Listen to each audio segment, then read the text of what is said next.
Kisah Ashabul Aikah, kaum penyembah pohon pada zaman Nabi Syuaib. Kisah ini disebutkan beberapa kali dalam Al-Quran. Salah satunya pada surat Asy-Syu'ara ayat 176 hingga 191.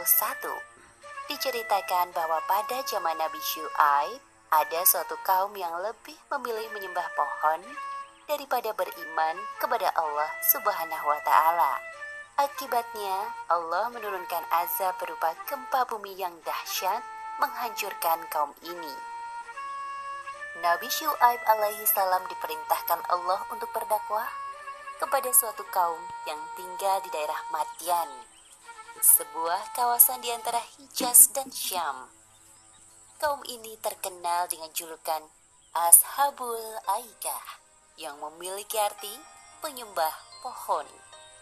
Seperti yang disebutkan dalam Al-Quran, surat Asy-Syu'ara ayat 176. Penduduk Aikah telah mendustakan para nabi. Selain menyembah pohon, mereka juga menyembah berhala yang diyakini sebagai warisan para nenek moyang. Nabi Syuaib tak henti-hentinya mengajak kaum Aikah untuk meninggalkan sesembahan mereka yang tidak bisa memberi manfaat sedikit pun. Namun sayangnya mereka tetap pada keyakinannya. Wahai kaumku, sembahlah Allah SWT. Sesungguhnya tidak ada Tuhan sesembahan yang pantas bagimu selain Dia. Sebagian besar kaum Aikah berprofesi sebagai pedagang. Salah satu kebiasaan buruk kaum Aikah yang masih sangat sulit dihilangkan adalah suka mengurangi takaran timbangan. Ketika tiba musim panen, mereka membeli barang sebanyak-banyak dengan harga yang sangat murah untuk disimpan di gudang. Sebaliknya, saat datang musim paceklik, mereka akan mencekik pembeli dengan menaikkan barang dengan harga yang tinggi. Wahai penduduk Aikah, hentikanlah kebiasaan mengurangi hak orang lain dalam timbangan kalian. Sesungguhnya, perbuatan itu sangat dibenci oleh Allah. Padahal Allah SWT telah memberikan kalian kehidupan yang makmur. Seharusnya kalian mengucap syukur atas limpahan nikmatnya. Seperti yang disebutkan dalam Al-Quran, surat Hud ayat 85. Dan wahai kaumku, penuhilah takaran dan timbangan dengan adil. Dan janganlah kamu merugikan manusia terhadap hak-hak mereka. Dan jangan kamu membuat kejahatan di bumi dengan membuat kerusakan. Wahai Syuaib, apakah Tuhanmu yang menyuruhmu untuk melarang kami mengelola harta sesuai cara yang kami kehendaki? Wahai kaumku, aku hanya bermaksud untuk memperbaiki perbuatan keji kalian selama masih diberi kemampuan. Semua petunjuk yang aku ikuti hanya dari Allah. Hanya kepadanya aku bertawakal dan kepadanya pula aku kembali. Jadi, sekarang engkau juga menyuruh agar meninggalkan sesembahan para nenek moyang kami? Tidak semudah itu, wahai Syuaib. Wahai kaumku, sesungguhnya aku lebih khawatir kepada kalian. Jika kalian tetap tidak mau beriman kepada Allah, Allah akan menimpakan azab yang pedih. Ingatkah kalian siksaan yang ditimpakan Allah kepada kaum Nuh, Hud, Saleh, bahkan kaum Lut, nenek moyang kalian sendiri? Apa yang engkau bicarakan, wahai Syuaib? Itu hanya cerita dongeng pengantar tidur yang sulit kami percaya. Mendengar hal itu, Nabi Syuaib merasa sedih. Beliau terus memikirkan nasib kaumnya yang sangat sulit untuk diajak berbuat kebaikan. Namun begitu, beliau tidak putus asa.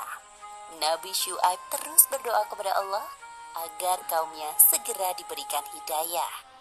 Ya Allah, bukakanlah pintu hati mereka agar mau mengikuti ajaranku. Di antara kaum Aikah yang menentang ajaran Nabi Syuaib, ada sebagian orang yang mulai menyadari kesalahannya. Sepertinya apa yang dikatakan Nabi Syuaib itu ada benarnya. Ya, aku juga merasa begitu. Apa sebaiknya kita tinggalkan saja berhala-berhala itu? Lebih baik kita datang menemui Syuaib agar mendapatkan pencerahan darinya. Tepat sekali, ayo kita menemuinya.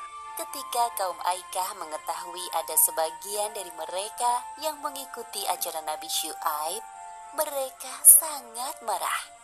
Mereka sengaja menghalangi orang-orang yang menuju rumah Nabi Syuaib.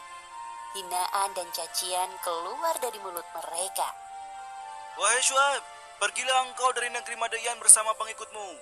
Kami tetap tidak akan menyembah Allah. Jikalau benar engkau seorang Rasul, maka mintalah kepada Allah menurunkan azab itu. Hahaha. Kedengarannya sangat mustahil, bukan? Seperti yang disebutkan dalam Al-Quran, Surat Asy-Syu'ara ayat 187.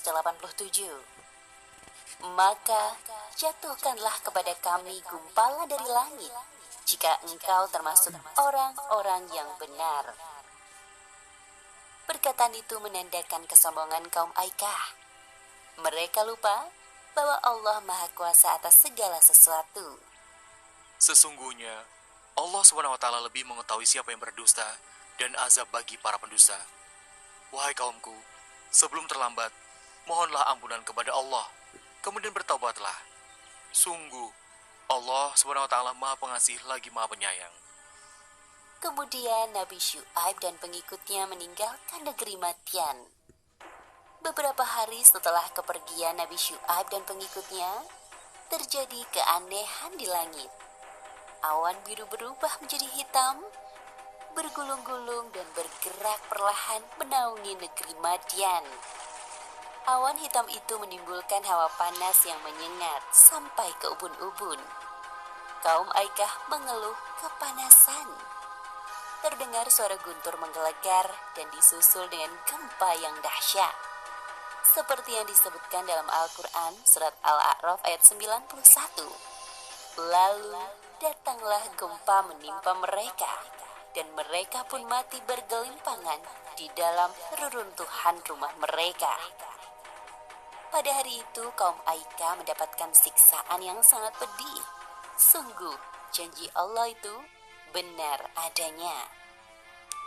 Demikianlah kisah Ashabul Aikah yang mendustakan Nabi Syuaib dan tidak percaya akan azab dari Allah. Beberapa pelajaran yang dapat kita ambil dari kisah ini, diantaranya, pertama, jangan suka berbuat curang. Contohnya dengan mengurangi takaran dalam timbangan, karena perbuatan tersebut termasuk bentuk pencurian. Kedua, jangan sekali-kali bersikap sombong, apalagi mengatakan hal-hal buruk yang dapat membuat Allah murka. Bisa jadi hal tersebut dikabulkan oleh Allah Subhanahu wa Ta'ala. Wallahu a'lam bishawab.